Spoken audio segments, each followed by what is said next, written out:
Hello YouTube and welcome to today's video. This is a sort of unusual video for me to do.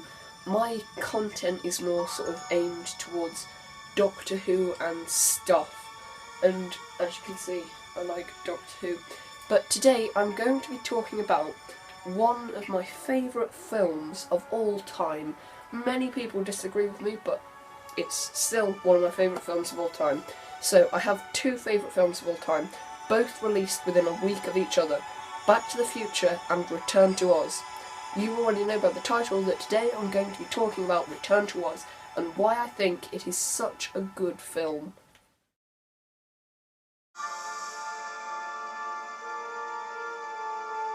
Many people who know me will know that I've been a big Oz fan throughout my entire life.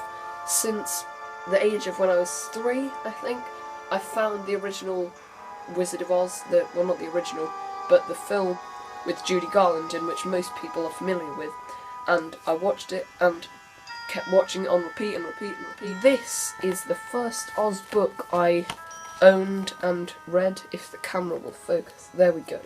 And yeah, I don't think it's the original text by Frank Baum, but I found this really interesting. But I probably will do a Wizard of Oz book review some other time. Then it came on a cold December morning when I was only in year 2. I got up at 6 o'clock, went downstairs because I knew something that was coming on the Disney Channel. That was Return to Oz. This was the first time I saw it and I can still remember it. Sat down there in pitch black with my grandma on the sofa. I think I've sorted out the lighting now. A bit better than it was before. Yes, light. Anyway, so then after watching Return to Oz, I instantly I was amazed by it. And I went onto eBay and found this, Journeys Through Oz, which is, as you can see here, The Wonderful Wizard of Oz, the actual book, and The Marvellous Land of Oz. At this point I had no idea there was more than The Wizard of Oz. Well, that was before I watched Return to Oz. In the timeline, it's about mid-December-ish of a thing, and I decided to go onto Amazon and eBay combined to try and find, because I realised there were a load of original Oz books. Then I ended up with these. These are the original texts, but with covers from the film of Return to Oz. And I don't have all of them, I only have a few, but you get the idea. They're very old, and this was always my favourite cover, in case you were wondering. Anyway, on to more about the film.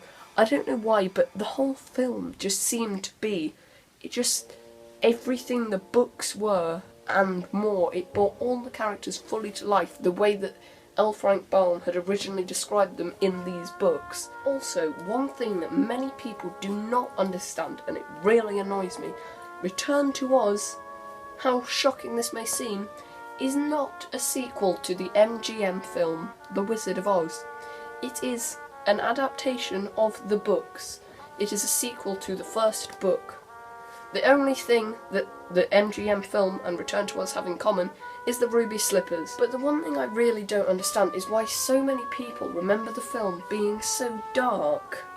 Everyone seems to remember the film being like this, and I don't get it. It's not creepy, you don't need the smoke machine, the little red light thing that's very bright and hurts my eyes. Anyway, because the fact of the matter is, it just didn't scare me at all.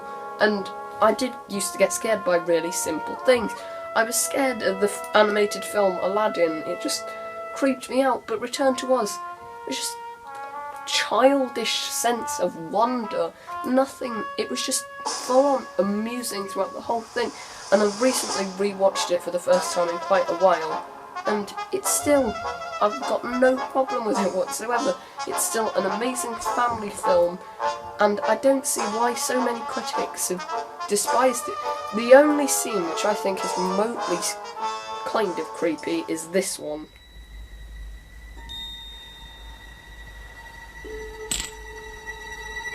Dorothy girl.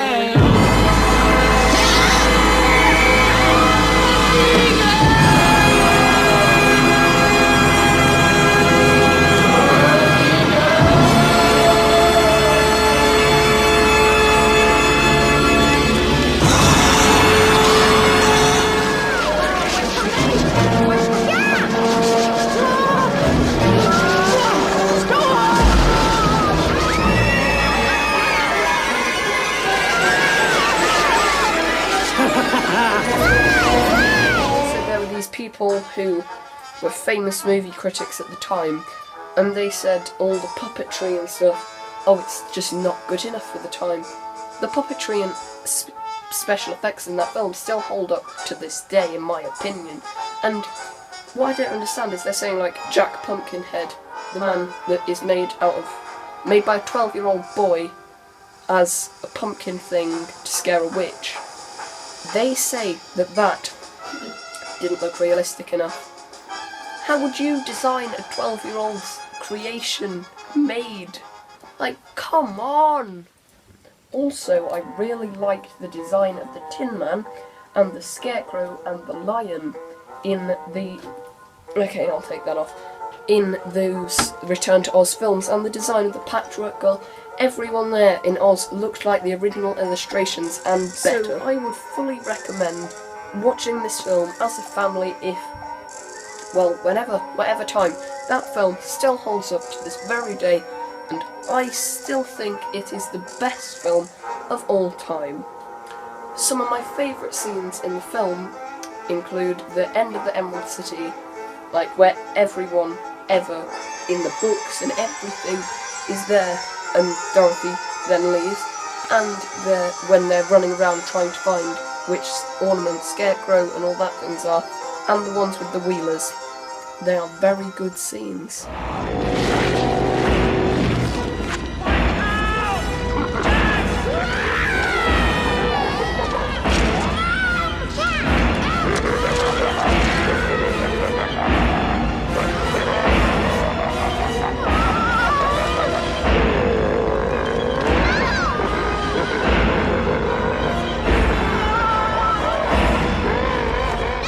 I know this has been a bit of a weird ramble and not as much of a review, but I hope you enjoyed this video. Remember to like and subscribe if you liked and want to subscribe. If you don't, then it's up to you. I'm not the boss of you, well, I can't control you. But thank you for watching and goodbye. So remember guys, Return to Oz is not scary at all.